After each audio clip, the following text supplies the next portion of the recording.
All right, we're going to look at 9.5 alternating series for a convergence test. Now, what an alternating series is when the terms are going to switch signs. So the first term may be positive, the second term will be negative, the third will be positive, and so forth.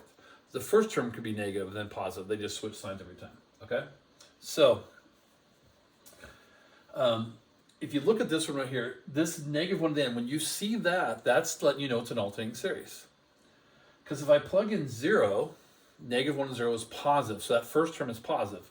But when I plug in 1, I'll get a negative 1 to the 1, so the negative shows. So you see how it goes positive, then negative, and so forth, all right? If you look at this one, people are like, well, how is that different than that? It just means maybe a different term will start with a negative sign. So if I plugged in 0, it would actually be 0 plus 1 is 1, negative 1 to the 1. So the first term is negative, then the second term will be positive. So that will shift. But if I start at 1, this would be negative for the first term and then positive. So it doesn't, they both mean the same thing, that they're alternating series, okay? Now if I use our brain, alternating series are more likely to converge. Because, in all the other series, we're just adding a bunch of numbers and sometimes we have a sum. Well, what if we're subtracting half the time? If you're adding half the time, subtracting, doesn't that seem more likely that you're going to get a sum? So they actually, this alternating series test, which we're learning right now, okay, we're almost done there. These two conditions are meant to be convergent, and they're pretty basic conditions. First one, the limit's 0, which means the bottom is bigger than the top. That's what it means. So look, you can just look at it and go, is the bottom bigger than the top? So is it n over n squared? Then we go, oh, converges right away. All right, that's one condition. And the other condition is the terms get smaller than the preceding term. In other words, are the numbers getting smaller as you go? Obviously, like a geometric series test, you have to multiply by a ratio less than 1 because the terms have to get smaller. So I really never have this, even though it's an important condition, I never really had that issue, because if the bottom's bigger than the top, the terms are always getting smaller. So I'm not quite sure a case when this works and this doesn't yet. I haven't run into one, so we won't run into any in this class, so it's kind of interesting. So here's what's different. If you guys remember, this guy right here is divergent because the gap's only 1. But on an alternating series, the rules change. There just has to be a gap.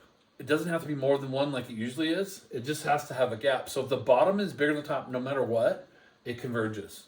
So you just see, oh, it's an alternating series, bottom is bigger, converges by alternating series test. That's it. That's how easy those are. But here's an important little asterisk here. This test doesn't prove divergence. So here's a case where the bottom's not bigger. So, okay. So the bottom is not bigger, so it diverges, right? Because it's not going to meet these conditions. But we said this test doesn't prove convergence. Well, this is still the nth term test.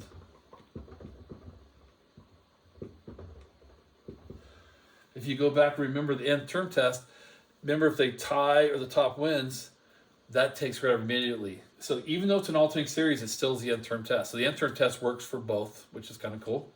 So that's how you do those. So that's it for alternating series for convergence. Pretty simple. If the bottom is bigger, then it converges by alternating series.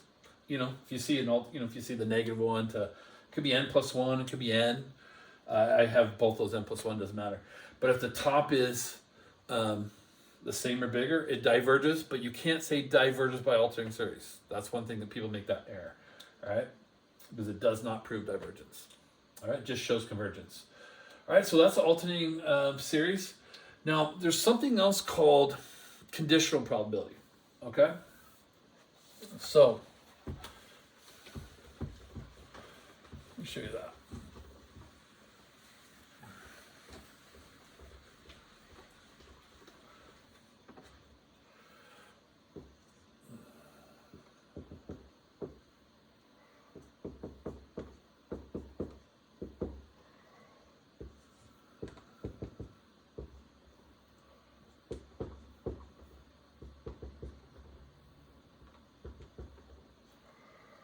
Okay, so let's look at these two, okay? This is something I've been teaching in my class for 20 some years. AP Test just added it 2 years ago. They said, oh, we're going to start. I didn't even know they weren't even teaching it. So I didn't realize they weren't. I thought it was part of the section. So they said, like, hey, we're going to start teaching this. I'm like, it's in my notes for 20 years. When you have an alternating series, they can ask questions. And what the questions, different kind of questions, besides just the normal convergent divergence, they could say, is the series absolutely convergent? Is it conditionally, or is it a divergent series at all times? So you're like, okay, here's what they mean by that. This series is convergent because it's an alternating series, okay? But what they want us to compare,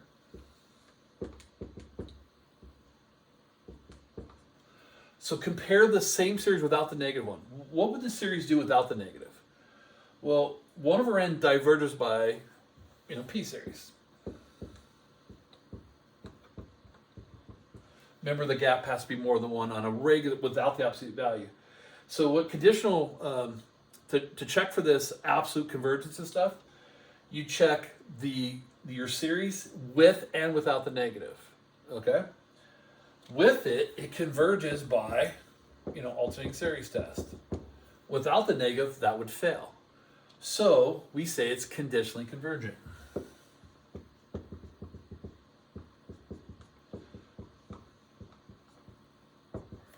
All right. So therefore, that's a conditionally convergent series. So this series, he converges on the condition that he's alternating. That's kind of what that means. Okay.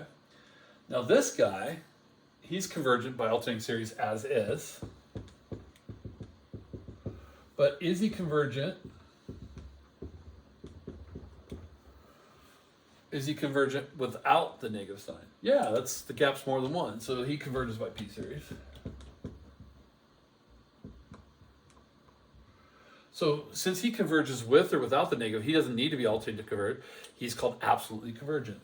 Or converges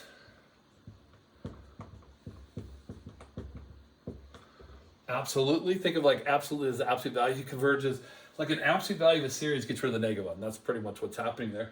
So converges absolutely, whether Withy has it or not. Okay. So then what would diverges be? Well, if it's the top's bigger, if the top is bigger, even if it's an alternating series, this diverges, and even without the alternating series, the top still ties. If the top ties or is bigger, it diverges no matter what. So then we say this series diverges no matter what. Okay? So that's the definition of, that's conditionally, absolutely, and then completely divergent. So that's a question you might get to about a series and about an alternating series. So it has its own little special category. Okay? All right, I'll do another video to show you kind of about the error after this.